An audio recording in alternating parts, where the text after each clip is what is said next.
শোধ নিস, তুই শোধ নিস, তাতেই হবে। ছাড়বি কেন? তুই শোধ নিস।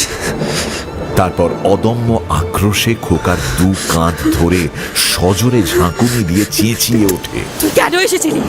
তুই কেন এসেছিলি হারামজাদা? তুই কেন এসেছিলি? গভীর রাত্রে দরজা খুলে সে বেরিয়ে চলে যায়। প্যাসেজের আলো নিভিয়ে অন্ধকারে এ বারান্দা ও বারান্দা ঘুরে বেড়ায়, ঘরে ঘরে উঁকি দেয়, বনমালীর ঘরের দরজায় কান পেতে দাঁড়িয়ে থাকে। গপ্প মিলে ঠেক, কিছু ভয়, কিছু রহস্য, কিছু হাসি, কিছু প্রেম, এই ঠেকে সবই আছে। গপ্প মিলে ঠেক এবার শনিবার রাত 9টার পাশাপাশি রোববার সন্ধে 6টাতেও জিএমটি শর্টস। গপ্প মিলে ঠেকের আজকের গপ্প মানিক বন্দ্যোপাধ্যায়ের লেখা সরীসৃপ।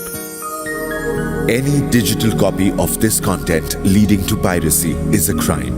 এই গল্পের যে কোনো রকম পাইরেসির বিরুদ্ধে উপযুক্ত আইনি ব্যবস্থা নেওয়া হবে। পাইরেসি দণ্ডনীয় অপরাধ। অনুগ্রহ করে পাইরেসি করবেন না, পাইরেসি সাপোর্ট করবেন না। তাহলে শুরু করা যাক।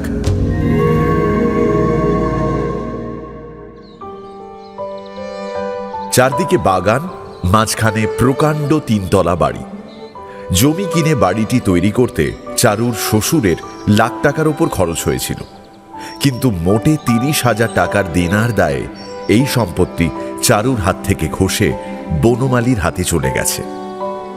প্রথম বয়সে চারু তার টনটনে বুদ্ধির সাহায্যে শ্বশুরের সম্পত্তির এমন চমৎকার বিলি ব্যবস্থাই করেছিল যে আত্মীয় পর কেউ কোনোদিন কোনো দিক দিয়ে তার একটি পয়সাও অপচয় করতে পারেনি। কিন্তু বুদ্ধির তীক্ষ্ণতা ও বিকারহীনতা বজায় রাখতে চারুর 3টি বিশেষ অসুবিধে ছিল। প্রথমত, আজীবন তাকে নিষ্কলঙ্ক স্ত্রী হয়েই থাকতে হলো।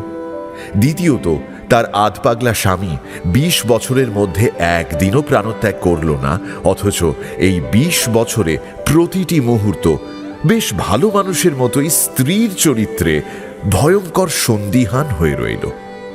তৃতীয়ত, বয়স বাড়ার সঙ্গে চারুর একমাত্র পুত্রটিরও স্বাভাবিক বুদ্ধি বিকাশ পাওয়ার কোনো লক্ষণ দেখা গেল না। শেষ জীবনে শ্রান্ত, ক্লান্ত ও ভীরুতাগ্রস্ত চারু তাই সম্পত্তির সুব্যবস্থার নামে নানা রকম মজা করতে লাগল। যেদিকে ক্ষতির সম্ভাবনা নেই সেদিকে তার অতি সাবধানী দৃষ্টি রাখল, আর যেদিকে সর্বনাশের পথ খোলা রইল সেদিকটা পেল তার উদাসীনতা। যাকে বিশ্বাস করার কথা তাকে সে একান্তভাবে অবিশ্বাস করল, আর যাকে জেলে দিয়ে নিজেকে বাঁচানো উচিত ছিল তার মতো বিশ্বাসী লোক সংসারে সে আর দেখতে পেল না। ফলে চারুর যা রইল তার নাম কিছুই না থাকা। কোনো লাভ হোক বা না হোক, সকলের সঙ্গে শুধু গায়ের জ্বালা মেটাতেই বিবাদ করে তবে চারু হার মেনেছিল। বনমালীর সঙ্গে সে লড়াই করল, কিন্তু বিবাদ করল না। চারুর বিয়ে হয় 17 বছর বয়সে। বনমালী তখন 15 বছরের বালক মাত্র। চারুর শ্বশুর রামতারণ প্রত্যেক শনিবার ব্যারাকপুরে গঙ্গার ধারে একটা বাগান বাড়িতে স্ফূর্তি করতে যেত। বনমালীর বাবা ছিল তার প্রতিবেশী, বন্ধু এবং মোসাহেব। তাদের ছোট দোতলা ঘরের সামনে মোটর থামিয়ে রামতারণ বনমালীর বাবাকে মোটরে তুলে নিত, আর বনমালীকে বলতো, বৌমাকে পাহারা দিস বুনো। হেসে বললেও কথাটা পরিহাস নয়। নিজের পাগল ছেলের বউ বলে নয়, স্ত্রী জাতির সতীত্বেই রামতারণ অবিশ্বাস করত। কোথাও যাওয়ার আগে সে তাই বাড়িতে পাহারা রেখে যেত। কিন্তু রামতারণের বুদ্ধি ছিল। চাকর দাসীকে জিজ্ঞাসাবাদ করে ব্যাপারটা প্রকাশ করে দেবার ইচ্ছে তার ছিল না। মোসাহেবের সরল ছেলেটাকে সে তাই বাড়িতে রেখে যেত এবং ফিরে এসে নানা কৌশলে নিজের অনুপস্থিতির সময় চারুর গতিবিধির ইতিহাস জেনে নিত। বনমালীর বাবা সবই বুঝত, কিন্তু কিছু বলতো না। হাসত এবং কখনো কর্তব্যে অবহেলা করে রামতারণের বাড়ি ছেড়ে মার জন্য মন কেমন করায় বনমালী নিজের বাড়ি চলে এসেছিল জানতে পারলে আচ্ছা করে তার কান মলে দিত। চারুও বুঝত, কিন্তু অবুঝের মতো তার রাগটা বনমালীর উপরে গিয়ে পড়তো না। বনমালীকে সে যত্ন করে খাওয়াতো, সারা দিন তার সঙ্গে গল্প করত এবং রাতে নিজের শোবার ঘরের পাশের ঘরখানায় তাকে বিছানা করে দিয়ে মাঝখানে দরজাটা খোলা রেখে দিত। দরজা বন্ধ কর, দরজা বন্ধ কর বলছি, দরজা বন্ধ কর, আর দরজা বন্ধ কর না। স্বামী গোলমাল করলে বলতো, চুপ চুপ, বাবার হুকুম। রামতারণকে তার ছেলে এমনই জমের মতো ভয় করত যে আর কোনো কথাটি না বলে সে শান্ত শিশুর মতো ঘুমিয়ে পড়ত। কয়েক বছর পরে রামতারণের মৃত্যুর পর সে ব্যবস্থা বাতিল হয়ে গেল বটে, কিন্তু বনমালীর যাতায়াত বজায় রইল। যাতায়াত সে কমালো অনেক বড় বয়সে, শহরের ভেতরে একটা বাড়ি করে উঠে যাবার পর। আজ বিপদে পড়ে বনমালীকে অতিরিক্ত খাতির করে কোনো সুবিধে আদায় করার চেষ্টার মধ্যে নানা কারণে চারুর যথেষ্ট লজ্জা ও অপমান বোধ হল। তবু একদিন নিমন্ত্রণ করে হাত পাখা নিয়ে কাছে বসে এমনই উত্তপ্ত সমাদরের সঙ্গে বনমালীকে সে খাওয়াতে বসালো যে তাতে পাষাণও গলে জল হয়ে যায়।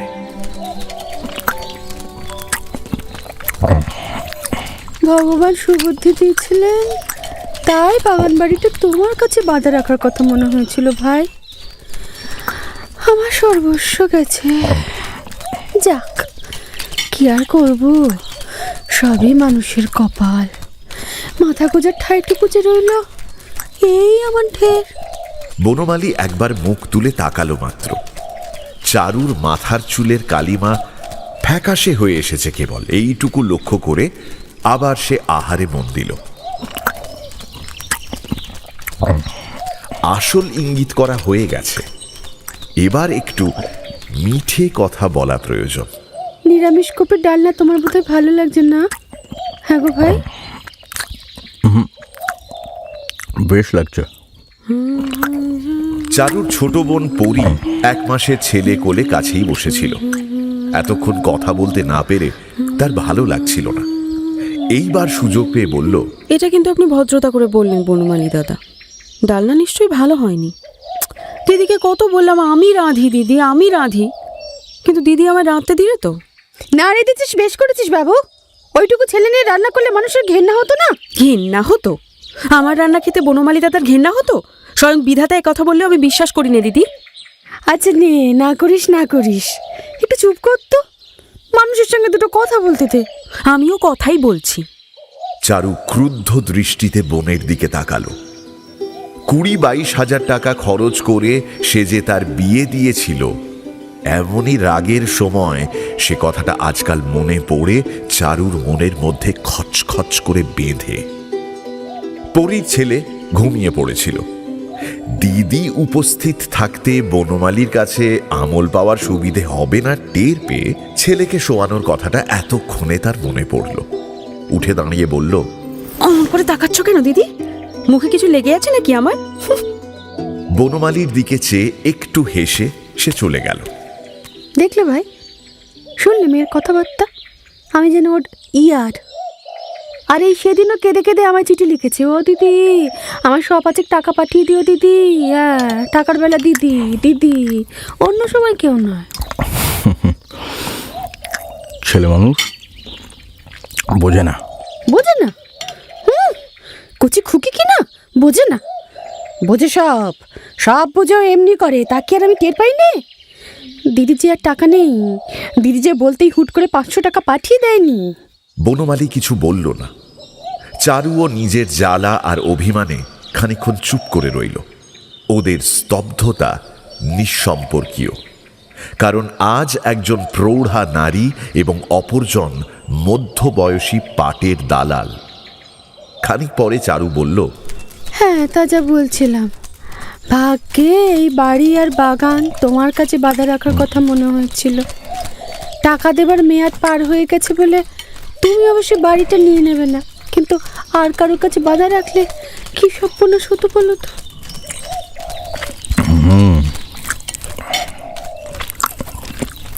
তা বই কি,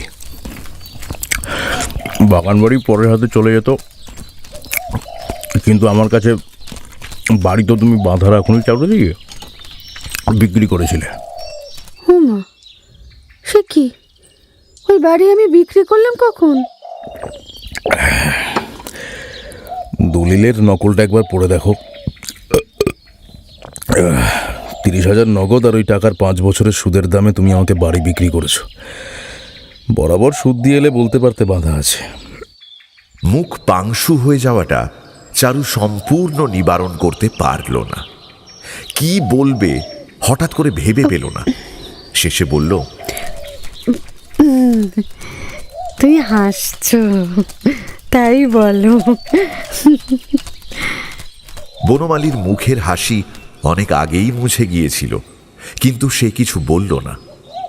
জীবনের একটা অভিজ্ঞতাকে বনমালী খুব দামি মনে করে থাকে, তা এই যে এক বক্তব্য দুবার মুখ ফুটে বলতে নেই, পুনরুক্তিতে কথার দাম কমে যায়।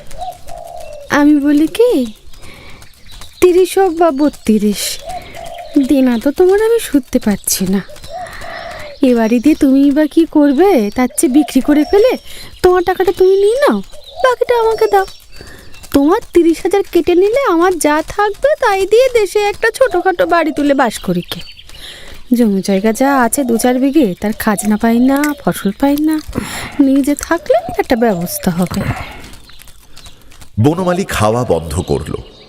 আজকাল কোনো কিছুতেই সে বিস্ময় বোধ করে না, তার পাশে আকাশ থেকে বজ্র পড়লেও না। কিন্তু চারুর কথায় সে বলল, তুমি এবারই বিক্রি করতে চাও? খেপেছ? কেন? তোমার টাকা তো তুমি পাবে। আমার টাকা চুলোয় যাক। রাগ করো না ভাই, মেয়ে মানুষ, কিছুই তো বুঝিনি। ভুবনের বাড়ি বিক্রি করার পরামর্শ তোমাকে দিলে কে? ওসব দুর্বুদ্ধি করো না। কি জানো চারুদি, আমারও সময়টা তেমন সুবিধা যাচ্ছে না। তোমার এই বাড়িটা বন্ধক রেখে কিছু ধার পেয়েছি, একটু সামলে উঠলেই ছাড়িয়ে নেব। তারপর? ভুবনের বাড়ি ভুবন ফিরে পাবে। কিন্তু তোমার টাকা, তোমার 30,000 টাকা ভুবনের কাছে জমা থাকবে। এ কথা কেউ বিশ্বাস? কেঁদো না চারুদি, আচ্ছা আমি কি তোমার পর? আগে তুমি আমাকে কত ভালোবাসতে। চারুর কান্না থমকে থেমে গেল। বনমালী যদি পরিহাস করে থাকে, বিশেষ করে আগের কথা তুলে পরিহাস করে থাকে, তবে সত্যি সত্যি আর কোনো আশা নেই। আমি যদি তোমার মনে কোনোদিন ব্যথা দিয়ে থাকি যেন। বনমালী আবার খাওয়া বন্ধ করল। তুমি আমার মনে ব্যথা দেবে কেন? যদির কথা বলছি। বনমালী একেই গম্ভীর, সে এবার আরো গম্ভীর হয়ে গেল। ভুবন কোথায় চারুদি? ও ভুবন, ভুবন, একবার এদিকে শুনে যাও তো। ঘরের ভেতর থেকে ভুবন থুপ থুপ করে পা ফেলে এসে দাঁড়ালো। সে অত্যাশ্চর্য মোটা, তার গলায় দুটো খাঁজ আছে, মনে হয় গালেও বুঝি খাঁজ পড়বে। এই ছেলেকে এত ভালোবাসে? চারুদি তো আশ্চর্য মেয়ে মানুষ। মাসখানেক পরে পরি শ্বশুর বাড়ি চলে গেল, বলে গেল, আর আসবো না দিদি, শান্তিতে থেকো। আরো 1 মাস পরে বনমালী তার বুড়ি মা, আশ্রিত আশ্রিতা, দাস দাসী ও মোট বহর নিয়ে শহরের ভেতরের বাড়ি ছেড়ে চারুর শহরতলির বাড়িতে উঠে এলো। চারুর অনুমান করতে কষ্ট হলো না যে বনমালীর অবস্থানটা সাময়িক হবে না। ওখানে কি তোমাদের অসুবিধা হচ্ছিল ভাই? অসুবিধা হলে এতদিন বাস করলাম কি করে চারুদি? সেজন্য নয়, মনে করছি বাড়িটা আগাগোড়া মেরামত করবো আর 2খানা ঘর তুলবো ছাদে। মাস 2 তোমার এখানেই আশ্রয় নিতে এলাম। আসবে বই কি, সে কি কথা, বেশ করেছ। বাধ্য হয়েই চারুকে কথাগুলো বলতে হলো। তারপর 2 মাসের মধ্যেও বনমালীর বাড়ি মেরামত আরম্ভ হলো না। ছাদে ঘর ওঠার কোনো লক্ষণ দেখা গেল না। চারু গোপন সংবাদে জানতে পারল নিজের বাড়ি বনমালী 210 টাকায় ভাড়া দিয়েছে। ইতিমধ্যে বনমালীর নিরঙ্কুশ তৈলাক্ত অধিকার সদরের গেট থেকে পেছনের গলিতে খিড়কির দরজা পর্যন্ত বিস্তৃত হয়ে গেল। অতিথির আদর ও সম্মান পেয়ে চারু তার নিজের বাড়িতেই বাস করতে লাগলো। অসুবিধা হচ্ছে চারুদি? বনমালীর প্রশ্ন শুনে চারুর ভেতরটা রাগে পুড়ে ছারখার হয়ে যায়। না ভাই, অসুবিধে কিছু নেই। কিছুদিন যদি দেশে গিয়ে থেকে আসতে চাও, কেষ্টকে সঙ্গে নিয়ে যেতে পারো। দেশে দেশে মাঝে মধ্যে যাওয়া দরকার বই কি। দেশে কি বাড়ি ঘরদের কিছু আছে ভাই যে যাব? 1000-2 খরচ করলে দেশে দিব্যি বাড়ি হয়। জমি জায়গা আছে, খাজনা পাওনা, ফসল পাওনা সব লুটে পুটে নিচ্ছে। নিজে থাকলে লোকসানটা বন্ধ হতো। জমি জমি কই দেশে? কিছু কি আর আছে ভাই আমার? সর্বস্বই তো গেছে। বনমালী তখনকার মতো চুপ করে যায়। তার মা হেমলতা বলেন, হ্যাঁ রে, ওরা কি যাবে না? কোথায় যাবে? যে চলে খুশি, আমাদের তা ভাববার কি দরকার? কদিন দেখ, তারপর নিজের পথ দেখে নিতে বলে দে। তাড়ি দিতে পারবো না মা, ওসব আমার ধাতে নেই। নিজে থেকে যায় তো যাবে, নইলে রইল। কয়েকদিন পরে বনমালী আবার চারুকে বলে, শুনলাম তুমি নাকি তীর্থে যেতে চাও। আমায় বলনি কেন চারুদি? আমি সব ব্যবস্থা করে দিতাম। তোমার ধর্মকর্মে আমি বাধা দেবো কেন? বুদ্ধির ধার পড়ে গেলেও চারু এত বোকা হয়ে যায়নি যে ভুবনকে নিয়ে এ বাড়ি থেকে নড়বে। বনমালীর দুর্বলতা সে জানে। বনমালী সোজাসুজি কারো প্রতি নিষ্ঠুরতা দেখাতে পারে না। সামনে যে উপস্থিত থাকে তার মনে বেদনা দেওয়া বনমালীর সাধ্যাতীত। তার মনের চলাফেরার প্রস্তরময় পথে সে এক পরত মাটি বিছিয়ে ফুল ফুটিয়ে রাখারই চেষ্টা করে। কই, তীর্থে যাওয়ার কথা আমি তো কিছু বলিনি। ও হ্যাঁ, মনে পড়েছে। আমি মাসিকে বলছিলাম স্বামী শ্বশুরের এই তীর্থ ছেড়ে আমার এক পাও কোথাও নড়তে ইচ্ছে করে না। মাসিমা বুঝে মনে করেছেন আমি তীর্থে যেতে চাই। মেয়ে মানুষের এত বুদ্ধি বনমালীর ভালো লাগে না। তবু দেশ বেড়ালে ভুবনের একটু উপকার হতো। হায় রে কপাল, ওরা দেশ বেড়ানো। বনমালী আর কিছু না বলে বাগানে পায়চারি করতে যায়। ভাবে কি আর হবে, থাক। গ্রামকে গ্রাম ঘাড়ে এসে চেপে বসে আছে চারুদির ভারটা। আর এমন কি গুরু! কাঁকর বেছানো পথের ঠিক মাঝখান থেকে দুটো কচি সবুজ ঘাসের শীষ বের হয়েছে দেখে বনমালী থমকে দাঁড়ায়।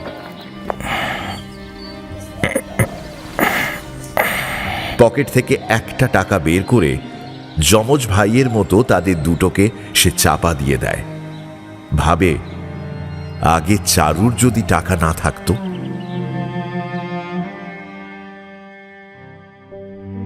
তারপর একদিন পরী বিধবা হয়ে দিদির কাছে চলে এলো। কেঁদে আকুল হওয়া ছেলেকে সাবধানে মাটিতে নামিয়ে রেখে গড়াগড়ি দিয়ে সে বলতে লাগলো,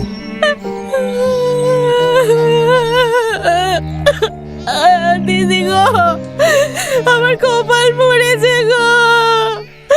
কে যে অভিশাপ দিয়ে আমার এমন করলে গো? কে করলে?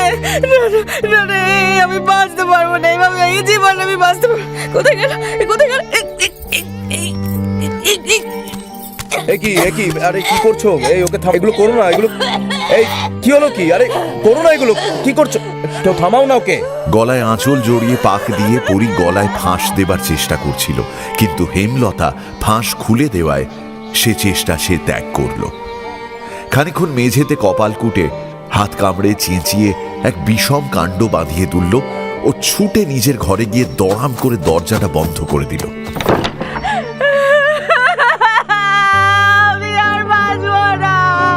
গলায় সে যে আর ফাঁস দিচ্ছে না সেটা বেশ বোঝা গেল, কারণ ভেতর থেকে ভগবানের কাছে তার এক টানা আবেদন শোনা যেতে লাগলো।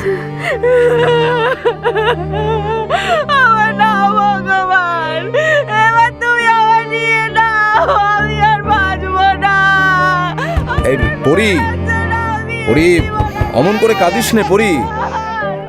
ছেলের মুখ চেয়ে বুক বাঁধ। ওই দেখো কত শোনে না। পরি, আচ্ছা নে, ওঠ ওঠ ওঠ ওঠ ওঠ। এই, উঠে খেতে দে ছেলেকে। দেখ কোকি কোকি গলা যে ওর কাঠ হয়ে গেল রে। এই পরি। হেমলতা বনমালীর সান্ত্বনা প্রত্যাহার করে নিলেন। ওকে এখনো সব বলিসনি বনমালী, কাঁদতে দে। শ্বশুর বাড়ির লোকেরা ওর শুনেছি যা দজ্জাল, প্রাণ খুলে সেখানে কি ও একটু কাঁদতেও পেরেছে রে। এই পাষাণ শোক জোর করে চেপে রেখে শেষে কি অসুখে পড়বে মেয়েটা? হ্যাঁ, খানিকটা কেঁদে নিক।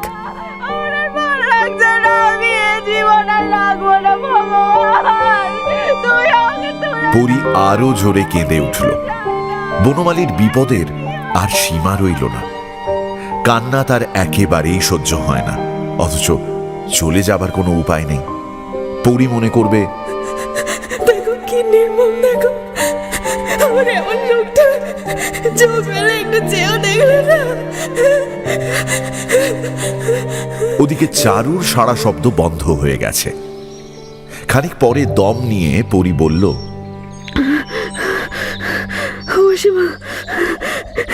দিদি কি করছে একবার দেখো না। হেমলতা খোকাকে বনমালীর দিকে এগিয়ে দিলেন। ধর তো, দেখেই আসি একবার। বনমালী হাত বাড়ালো না। আমি দেখে আসছি। তুই এখানে বস, খোকাকে ধর। পরীর ছেলেকে নিজের ছেলের কোলে একরকম ফেলে দিয়েই হেমলতা পালিয়ে গেলেন।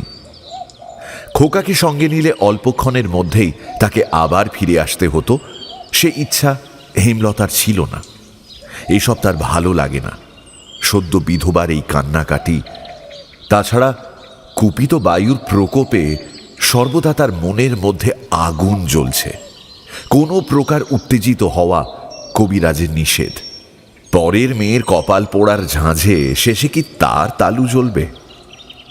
চারুর ঘরের দরজা ধাক্কা দিয়ে বললেন, দরজা খোলো মা, দরজা খোলো। ওসব কি করতে আছে? মাথা ঠান্ডা রাখো মা, দরজা খোলো। ওদিকে জানালায় সরে গিয়ে ঘরের ভেতরে তাকিয়ে তিনি অবাক হয়ে গেলেন। শরৎকালের ফাজিল মেঘের মতো চারুর শোক ইতিমধ্যেই কোথায় চলে গেছে। ভুবনকে আদর করে সে তার মাথায় কবিরাজি তেল মাখাচ্ছে। হেমলতা চলে যেতে পরি বেরিয়ে এলো। বনমালীর কাছে একা একা কাঁদতে তার লজ্জা করে। মুখ থেকে এলো চুল সরিয়ে সে বলল, খোকাকে দিন, হাতটা বোধহয় ওর ভেঙেই গেল। খোকাকে তার কোলে দিয়ে বনমালী বলল, তোর ছেলেটা তো বেশ হয়েছে রে। থাক, আপনাকে আর ঠাট্টা করতে হবে না। এবার বনমালী উঠে যেতে পারে, যাওয়াই সঙ্গত, কিন্তু সে বসেই রইল। পরীর অস্তিত্ব সম্বন্ধে বনমালীর চেতনা কোনো দিন বিশেষভাবে উদ্বুদ্ধ ছিল না। সে তার কাছে চিরদিনই চারুর ছোট বোন। আজ বনমালী লক্ষ্য করল যে বিধবার বেশ ধারণ করায় পরীকে কম বয়সী চারুর মতো দেখাচ্ছে। তার ব্যবহার, তার মনোবিকার, তার কথা বলার ভঙ্গি যেন চারুর যৌবন কাল থেকে নকল করা। কেবল চারুর চেয়ে সে স্পষ্ট স্বচ্ছ। তোর ঘাড়ে কি লেগে আছে রে পরি? কি লেগে থাকবে? কিছু না। ঘাড়ে হাত বুলিয়ে পরি জবাব দিল, তুই পাউডার মেখেছিস? মেখেছি তো, 100 বার মেখেছি। আপনি কেন আমায় কালো বলেন? পরীর বৈধব্যের আঘাতেই বোধহয় চারুর মাথা আর একটু খারাপ হয়ে গেল। 40 বছর বয়সেই তার চুলে এবার পাক ধরল, কোমরে বাত দেখা দিল, আর পেটে হলো অম্বল। শোক আর অম্বলের মধ্যে ঠিক কোন কারণে তার বুক সর্বদা জ্বালা করছে সেটা আর সবসময় ঠিক মতো বোঝার উপায় রইল না। হেমলতার কাছে সে বলে, আমার মতো অবস্থা মাসিমা, শত্রুরও যেন না হয়। দিন রাত ভগবানের কাছে এই কামনা জানাচ্ছি। কোনো দিকে কুল কিনারা নেই মাসিমা, আমি একেবারে অকুলে ডুবেছি। হেমলতা মনে মনে বিরক্ত হন, মুখে বলেন, আহা, মাথা ঠান্ডা রাখো। মাথা চারু আর ঠান্ডা রাখতে পারে না, ভেবে ভেবে মাথা গরম করে। একটা পেটের ছেলের ভবিষ্যৎ ভেবেই যে আকুল হয়ে উঠেছিল, শেষে ছেলে নিয়ে কচি বোনটাও এসে ঘাড়ে চাপল। সে কোন দিকটা সামলাবে? পরীকে সে জিজ্ঞাসা করলো, কিছু রেখে গেছে? না। কিচ্ছু না? পোস্ট অফিসে, ব্যাংকে তোর নামে কিছুই রেখে যায়নি? কি রোজগার করতো যে রেখে যাবে দিদি?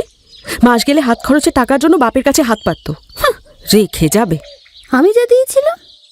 শ্বশুরে সিন্ধুকে ঢুকেছে, খাট পালঙ্ক ছাড়া। তোর গয়নাও দেয়নি নাকি? তোকে যে আমি 13-14 হাজারের গয়না দিয়েছিলাম রে। কিচ্ছুটি দেয়নি দিদি, সব আটকে রেখেছে। আঁচল থেকে চাবি কেড়ে নিয়ে বাক্স খুলে শ্বশুর নিজে সব বার করে নিল, খোকার গয়না পর্যন্ত। এমন শয়তান! তা আর 2 মাস তুই ধৈর্য ধরে থাকলি না কেন? কেমন করে আদায় করে নিতে হয় আমি দেখতাম। বড় খারাপ ব্যবহার করে দিদি, থাকতে ভালো লাগলো না। থাকতে ভালো লাগলো না? মেয়ে মানুষেরও তো ভালো লাগা মন্দ লাগা কি লো? যা, কালকেই ফিরে যা তুই। বুড়ো মরার সময় খোকাকে তো কিছু দিয়ে যাবে। আছে ছাই, দিয়েও যাবে ছাই। 7 ছেলের একটাও রোজগার করে, তাদের দিয়ে যেতে হবে না? ও বাড়ি আমি আর যাচ্ছি না বাবা, বলে দিলাম। ছেলে তবে তোর মানুষ করবে কি শুনি? তোকে খাওয়াবে কি শুনি? আমি? শোন পরি, আমার আর সেদিন নেই। বনমালী তাড়িয়ে দিলে নিজের ছেলে আমার খেতে পাবে না। আমার ভাবনা তোমায় ভাবতে হবে না দিদি। মুখ ঘুরিয়ে পরী চলে গেল। আমার ভাবনা তোমায় ভাবতে হবে না দিদি? ভাবতে হবে না তো আমার বাড়িতে এসেছিস কেন লো হারামজাদি? 3 দিন পরীর সঙ্গে সে কথা বলল না, কিন্তু তাতেও পরীর বিন্দু মাত্র অনুতাপের লক্ষণ নেই দেখে চারুর নিজের হাত পা কামড়ানোর ইচ্ছে হতে লাগলো। দেখ পরি, এতবার ভালো নয়। নয়তো নয়, কি হবে? খাইয়ে পরিয়ে মানুষ করিনি তোকে? সবাই করে থাকে, তুমি একা নও। চারু বনমালীর স্মরণ নিল। মেয়েটা নিজের সর্বনাশ করছে ভাই। সব ছেড়ে ছুড়ে দিয়ে এলে তাদেরই সুবিধে, একেবারে বঞ্চিত করবে। যাবে বই কি চারুদি, যাবে। 2 দিন জুড়িয়ে গেলে ক্ষতি কি? একটা কাজে বেরোতে হতো। বনমালী কাজের ভিড়ে ব্যস্ততার ভান করল। চারু আর কিছু বলতে সাহস পেল না। পরদিন পরী বলল, পেছনে লেগেছো তো? জগতে না কারোর ভালো করতে নেই। তুই আবার কবে আমার কি ভালো করলি রে? এখানে আছো কার জন্য ভেবে দেখেছো একবার? তোর জন্য না? তুই দয়া করে থাকতে দিছিস? হ্যাঁ তাই। চট করে ঘুরে দুমদাম পা ফেলে পরী চলে গেল। চারু নিজের ঘরে গিয়ে দেয়ালকে শুনিয়ে বলল, ওর জন্য আমি আর কিচ্ছু করব না, করব না, করব না, করব না। এই 3 সত্যি করলাম, নারায়ণ সাক্ষী। পরীর ঔদ্ধত্য তার কাছে বেশি দিন অন্ধকার হয়ে রইল না। ক্রমে ক্রমে ব্যাপারখানা বোঝা গেল। বনমালীর খাওয়ার সময় চারু উপস্থিত থাকে। কয়েকদিন পরে পরীকেও দেখা যেতে লাগলো। চারুর চেয়ে সে বনমালীর বেশি কাজ ঘেঁষে বসে, চারুর হাতের পাখা আগেই দখল করে রাখে, চারুর মুখের কথা কেড়ে নিয়ে বলে, খান খান তো, পেট ভরে খান। আমি জানি আপনার পেট ভরেনি, কখনো ভরেনি। আমি কি আর বুঝি না? ওই খেয়ে মানুষ বাঁচে নাকি?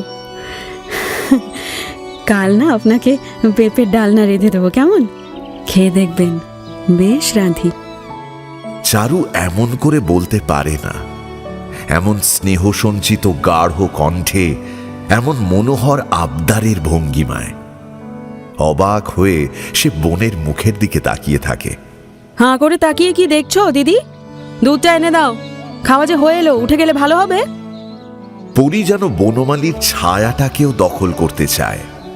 আশেপাশে কোথাও সে সর্বদা আছেই। বনমালীকে কখনো চুরুট খুঁজতে হয় না, ওষুধ খেতে ভুল হয় না। দিনের মধ্যে 2-4 মিনিটের জন্য কারো সঙ্গে হালকা কথা বলার স্বাদ করলে কেমন করে যেন টের পেয়ে পরী এসে দাঁড়ায়। স্নান করতে যাচ্ছিলাম, ভাবলাম দেখে যাই আপনি কি করছেন। রাত্রে বনমালী বিছানায় শুলে চুপি চুপি ঘরে আসে। কি চাই বলুন? পা কামড়াচ্ছে, কেষ্টকে ডেকে দিয়ে যা। আর কিছু চাই না। কেষ্ট কেন?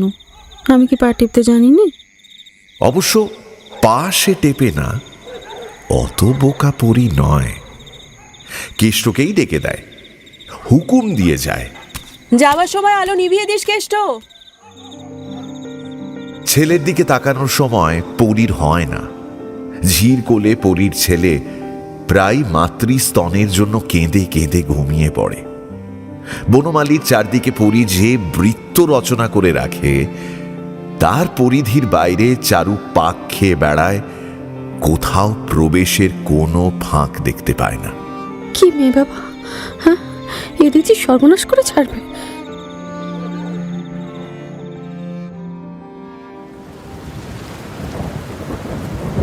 একদিন একটু বেশি রাতে খুব বাদল নেমেছে। খানিক বর্ষণের পর অবিরত বিদ্যুৎ চমক আর বজ্রপাত আরম্ভ হয়ে গেল। প্রকৃতির সে এক মহামারী কাণ্ড। চারু ভাবল, অন্য ঘরে একা একা পরিবার ভয় পাচ্ছে, একটু খোঁজ খবর নিলে পরি খুশি হবে। উঠে দরজা খুলে চারু বাইরে এলো। বনমালীকে পরি যে রকম বাগ মানিয়ে আনছে, তাকে একটু খুশি রাখা দরকার বই কি। নিশুতি রাত, বাড়িটা এক একবার প্রাণঘাতী আলোয় চমকে উঠে অন্ধকারে আড়ষ্ট হয়ে যাচ্ছে। চারু পা চালিয়ে বারান্দাটুকু পার হয়ে গেল। কে জানে একটা বাজ যদি তার ঘাড়েই এসে পড়ে। পরীর ঘরের দরজা ভেজানো ছিল, ঠেলতেই খুলে গেল। ঘরের মধ্যে দুপা এগিয়ে চারু থমকে দাঁড়িয়ে পড়ল। এ দৃশ্য তাকে দেখতে হবে, চারু তা কল্পনাও করেনি। মেঘের গর্জনে পরি ভয় পাবে এই আশঙ্কা কয়েক মিনিটের জন্য তার মনে পোষণ করার প্রয়োজন ছিল না। পরি একা নয়, বনমালীর বুকের কাছে যদিও সে জড়সড় হয়েই তার কথা শুনছে, তবে সেটা ভয় নয়। খোকার ছোট বিছানাটা মেঝেতে নামানো, বিছানা থেকে গড়িয়ে পড়া বনমালীর এক পাটি জুতো দু হাতে বুকের কাছে আঁকড়ে ধরে খোকা শান্তভাবে ঘুমিয়ে আছে। পা থেকে মাথা অবধি চারু একটা তীব্র জ্বালা অনুভব করল। একটা ভয়ানক চিৎকার করে বিছানায় ঝাঁপিয়ে পড়ে পরীকে আঁচড়ে কামড়ে ক্ষতবিক্ষত করে দেওয়ার জন্য, গলা টিপে তাকে একেবারে মেরে ফেলার জন্য সে একটা অদম্য অস্থির উত্তেজনা অনুভব করছিল। কিন্তু সবসময় সংসারে সব কাজ করা যায় না। কাকে সে কি বলবে? এটা তার বোনের শয়ন ঘর, কিন্তু ঘরের মালিক বনমালী। বনমালীকে কিছুতেই বলা যায় না। পরীকে কিছু বললেও বনমালী নিজে অপমানিত বোধ করবে। দারোয়ান দিয়ে এই রাতেই যদি তাকে আর ভুবনকে বনমালী বের করে দেয়, আটকাবে কে? ছেলের হাত ধরে এই দুর্যোগে সে যাবে কোথায়?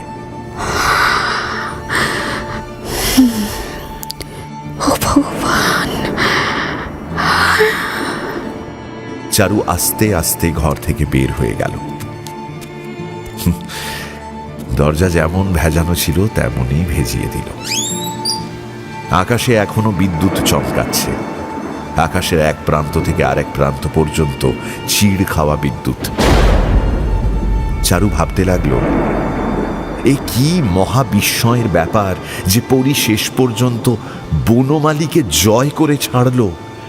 সেদিনকার কচি মেয়ে পরী এমন মূল্য দিয়েই সে বনমালীকে কিনে নিল যে তার ছেলের সমগ্র ভবিষ্যৎটা সোনায় মণ্ডিত হয়ে গেল।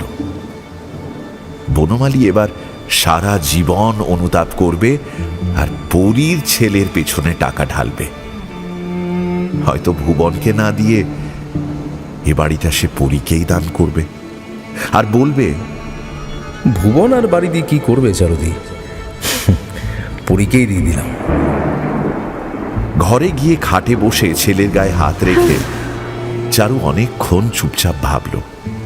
সে জানে ওরা তার যাওয়া আসা টের পেয়েছে, পাক টের। কাল তারা যদি তার কাছে লজ্জা বোধ না করে, তারও লজ্জা পাবার কোনো কারণ থাকবে না। পরি তার কে? কেউ নয়। ছুঁতেও ঘৃণায় গা শিউরে উঠল বলে সে যার চোখ দুটো উপড়ে ফেলল না, সে তার বোন হবে কোন দুঃখে?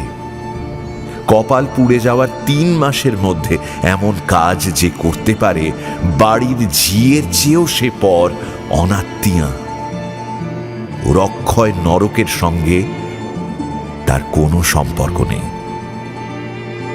মনে মনে মস্ত এক প্রতিজ্ঞা করে 18 বছরের ঘুমন্ত ছেলের মাথায় সস্নেহে চুমু খেয়ে চারু মেঝেতে তার ছোট্ট কম্বলের শয্যায় নেমে গেল।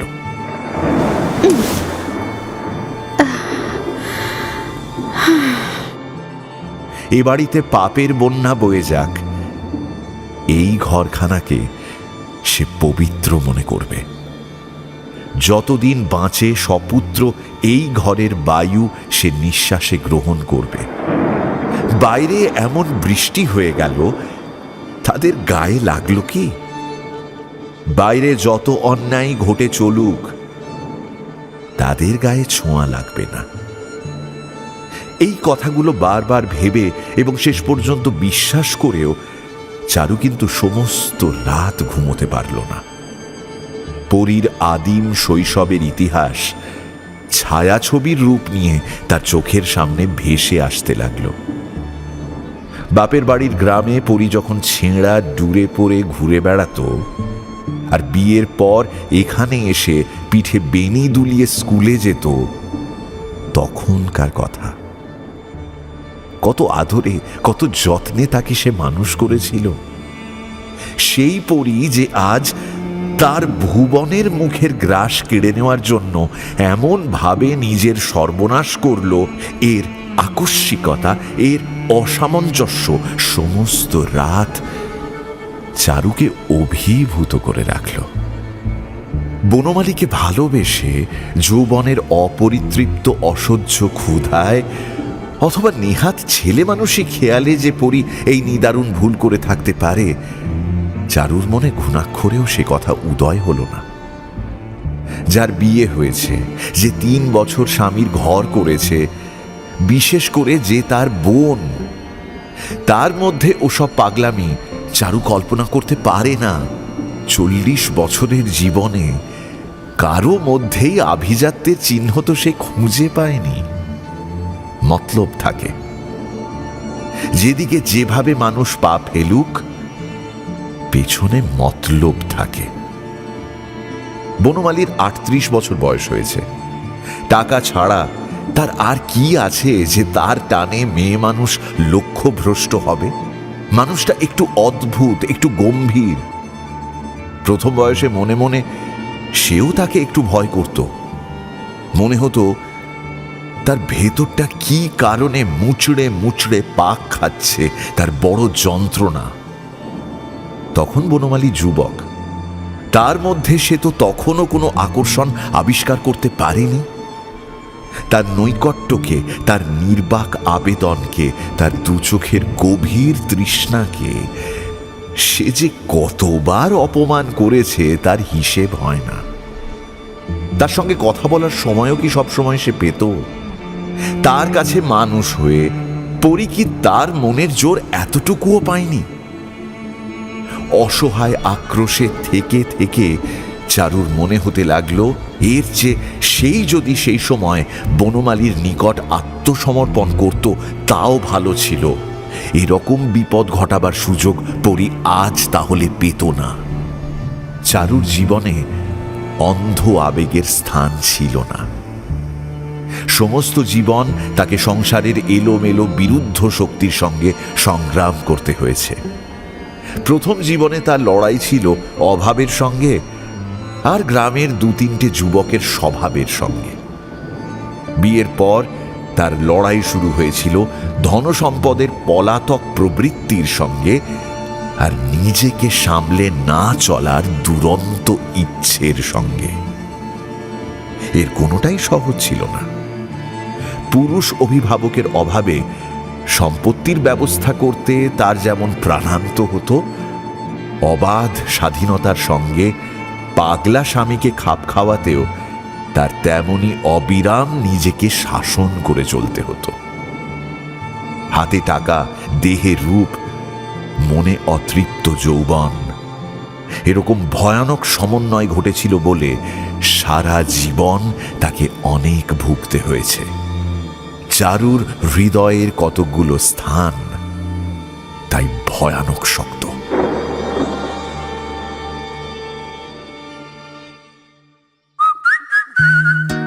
শুনছেন গপ্পমীরে ঠেকের আজকের গপ্প, মানিক বন্দ্যোপাধ্যায়ের লেখা সরীসৃপ। এখনো যদি ঠেকে সাবস্ক্রাইব না করে থাকেন তাহলে কিন্তু ঠকবেন। Subscribe to my official channel আর বেল আইকনটি প্রেস করতে ভুলবেন না। তাহলে বাকিটা শোনা যাক। পরদিন সকালে সে নিজে গিয়ে পরীকে ডেকে তুলল। নে ওঠ, এবার অনেক বেলা হয়েছে। কিছুই যেন ঘটেনি এমন ভাব করল। পরী সাড়া দিল না, পায়ের বুড়ো আঙুলের দিকে চেয়ে চুপ করে শুয়ে রইল। উলি বাবাজি, শোনো বাবা, আমার শোনো বাবা, আমার জানো, চলো চলো চলো চলো বাইরে চলো, ওই দেখো কাক ডাকছে, চলো চলো চলো। খোকাকে তুলে নিয়ে বেরিয়ে এসে চারু হাঁপ ছাড়ল, কিন্তু তখনও আর একজন বাকি। বনমালীকে চারু দেখতে পেল বাগানে। এক মুহূর্তের জন্য তার হৃদয় স্পন্দিত হয়ে উঠল। এই বাগানে এক স্বপ্ন ধূসর সন্ধ্যায় বনমালী একরকম জোর করে একদিন তাকে প্রায় চুম্বন করে বসেছিল। সেদিন যদি সে বাধা না দিত। গাছের ডাল থেকে টপ টপ করে জল পড়ছিল। কতগুলো ফুলের গাছ নষ্ট হয়ে গেছে। ইস, কি বৃষ্টিটাই কাল হয়ে গেল। হ্যাঁ, বেশ ঠান্ডা পড়েছে। হ্যাঁ, কদিন গরমে প্রাণটা গেছে। আমি আজ একবার তারকেশ্বর যাব ভাই। খেন্তির মা 200 টাকা চেয়েছে, মেয়েকে নিয়ে কাশি যেতে চায়।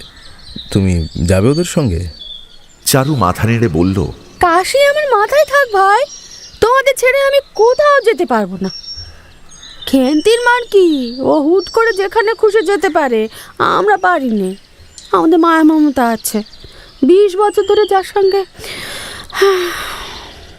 তারকেশ্বর রওনা হওয়ার আগে চারু বলে গেল, ভুবন রইল ভাই, একটু দেখো। আর শোনো, কাল পরীর একাদশী। এই বয়সে ওর একাদশী করার কি দরকার কে জানে। তা কথা কি আর শুনবে মেয়ে, তোমাকে মানে। ফল টল যদি খাওয়াতে পারো, একটু চেষ্টা করে দেখো ভাই। আগের সময়ে চারুর সরকার প্রথমে গিয়ে একটা আস্ত বাড়ি ভাড়া করে আসতো, তবে চারু তারকেশ্বর যেত। এবার সে সোজাসুজি যাত্রী নিবাসে গিয়ে উঠল। প্রত্যেক দিন এই মানত করে সে দেবতার কাছে পুজো দিল যে তার ফিরে যাওয়ার আগেই পরী যেন কলেরা আক্রান্ত হয়ে মরে যায়।